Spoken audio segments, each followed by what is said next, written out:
The specter of civil war looms large over South Sudan once more. The arrest of Vice President Riek Machar has shattered the fragile peace established in 2018. This internal conflict threatens to send shockwaves throughout East Africa, with Kenya and neighboring nations bracing for a humanitarian and economic crisis. The situation is dire, demanding immediate attention from regional and international actors. The 2018 peace agreement offered a glimmer of hope to Sudan, a nation plagued by conflict since its independence in 2011. However, the recent arrest of Machar, a key figure in the peace process, has reignited old tensions. The country stands on the brink of a catastrophic civil war, one that could have devastating consequences for the entire region. Kenya, Uganda, and other East African nations are inextricably linked to South Sudan's fate. The potential for a massive refugee crisis, economic instability, and a surge in regional insecurity is very real. The international community must act swiftly and decisively to prevent South Sudan from descending into chaos once again. The situation is fluid, with reports of clashes between government forces and Machar loyalists emerging from various parts of the country. The international community has condemned the arrest and called for calm, but the situation remains volatile. The coming days and weeks will be critical in determining whether South Sudan can avert another devastating civil war. The potential for a mass exodus of refugees from South Sudan is a grave concern for neighboring countries, particularly Kenya and Uganda. These two nations have borne the brunt of previous refugee crises stemming from South Sudan's internal conflicts. They are already grappling with significant refugee populations and limited resources. Past conflicts in South Sudan have displaced over 4 million people. Many have sought refuge in neighboring countries, putting a strain on host communities and resources. Kenya's Kakuma camp and Uganda's Bidi settlement, two of the world's largest refugee camps, stand as stark reminders of the human cost of South Sudan's protracted conflicts. A renewed civil war in South Sudan could displace hundreds of thousands, if not millions more. This would overwhelm existing refugee camps and create a humanitarian crisis of unprecedented proportions. The international community must be prepared to provide significant financial and logistical support to Kenya, Uganda, and other countries that would inevitably bear the brunt of this crisis. The economic ramifications of a full-scale civil war in South Sudan would be felt far beyond its borders. Kenya, in particular, stands to lose significantly. South Sudan is a major trading partner for Kenya, and a war would disrupt crucial trade routes and lead to economic hardship. Kenya's exports to South Sudan have been steadily growing in recent years. A war would bring this trade to a grinding halt, impacting Kenyan businesses and leading to job losses. The agricultural sector, a key driver of Kenya's economy, would be particularly hard hit as South Sudan is a major market for Kenyan produce. Furthermore, the insecurity caused by a war in South Sudan would have a ripple effect throughout the region, deterring investment and hindering economic growth. The East African community, of which both Kenya and South Sudan are members, would face significant challenges in achieving its economic integration goals. The potential for a renewed civil war in South Sudan to exacerbate regional insecurity is a pressing concern.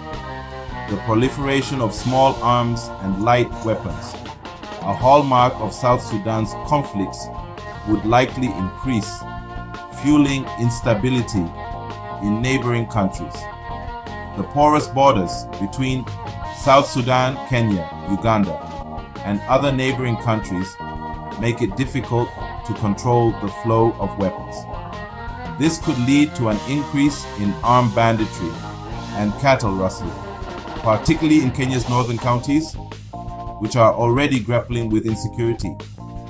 Moreover, the conflict in South Sudan could embolden armed groups operating in the region, such as the Allied Democratic Forces in the Democratic Republic of Congo and Al-Shabaab in Somalia.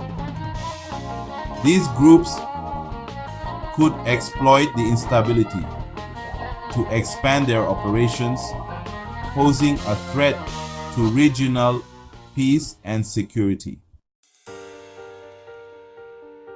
Section 5. Kenya and Uganda. Walking a tightrope.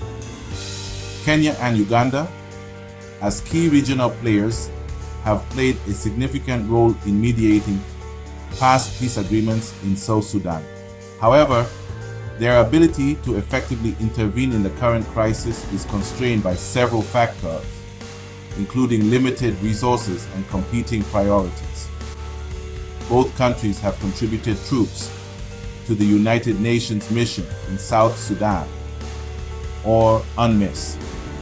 However, these forces are already stretched thin, and a significant escalation of the conflict would necessitate a substantial increase in their deployment, straining their militaries and budgets.